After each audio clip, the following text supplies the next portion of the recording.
यो ज्यादै पुरानो र अत्यन्त ऐतिहासिक यो सम्पदासँग जोडिएको विषय हो।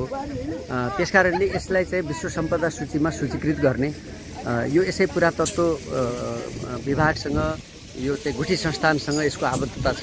त्यसले गर्दाखेरि विश्व सम्पदा सूचीमा सूचीकृत गर्न सकियो भने यसको महत्त्व र यसको सान्दर्भिकता चाहिँ संसारले थाहा पाउँछ र त्यस अन्तर्गत त्यसको भित्र बसेर हामीले यसको पुनर्निर्माण गर्न सक्छौँ र त्यसबाट हामीले थप चाहिने उपलब्धि पनि हासिल गर्न सक्छौँ भन्ने हिसाबले यसलाई चाहिँ विश्व सम्पदा सूचीमा सूचीकृत गर्न जरुरी छ।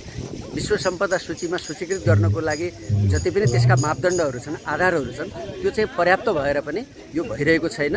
यसलाई चाहिँ त्यस रूपमा गराउन म प्रयत्नशील छु। जस्तो अलिकति अरू के हुनुपर्छ विश्व सम्पदाको सूचीका साथै चाहिँ यहाँको चाहिँ विकासको लागि, यहाँ चाहिँ अलि पर्यटकहरूलाई चाहिँ यस्तै भनौँ न नेपाली सहित तमाम भारतीय पर्यटकहरूलाई आकर्षित गर्नको लागि अरू के हुनुपर्छ?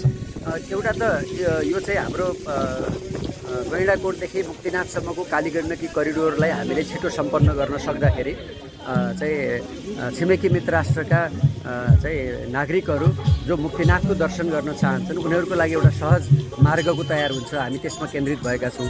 दोस्रो, अहिले यहाँ चाहिँ जुन तिनमुखी पुल बनेको छ यस्तो सँगसँगै यहाँ चाहिँ एउटा ठुलो चाहिँ हिउँदको समयमा एउटा ठुलो जलाशय कायम हुने परिस्थिति बनाउन सकियो भने त्यसले चाहिँ यसको अर्को थप महत्त्व राख्छ र सँगसँगै हामीले यो क्षेत्रको चाहिँ यो पर्यटनका अन्य क्षेत्रहरूसँग यसलाई जोड्ने रानीमहल, रामदी, सिद्ध गुफा, त्यसपछि गएर मुक्तिनाथ, यो चाहिँ सेतीबिनी लगायतका क्षेत्रहरूसँग जोड्ने, पाल्पा, स्याङ्जा, गुल्मीका अरू धार्मिक ऐतिहासिक क्षेत्रहरूसँग जोडेर यसलाई चाहिँ अलि व्यापक प्रचार गर्न सक्नुपर्दछ। त्यसो भए पनि यसलाई चाहिँ बलियो बनाउन सकिन्छ। त्यस्तै सँगसँगै यसको स्वयं यसका चाहिँ वरिपरिका चाहिँ पुनर्निर्माणका कामहरू, यो तिनाउ नदीमा के अरे यो रिडी खोलामा चाहिँ तटबन्ध बनाउनु पर्ने, यहाँका चाहिँ पुराना पार्टी पौवाहरूलाई पुनर्निर्माण गर्नुपर्ने, यहाँ चाहिँ ठुलो एउटा सभा हलको निर्माण गर्नुपर्ने र त्यसपछि यहाँका चाहिँ आवासीय चाहिँ यहाँ तीर्थ गर्न आउने मानिसहरूलाई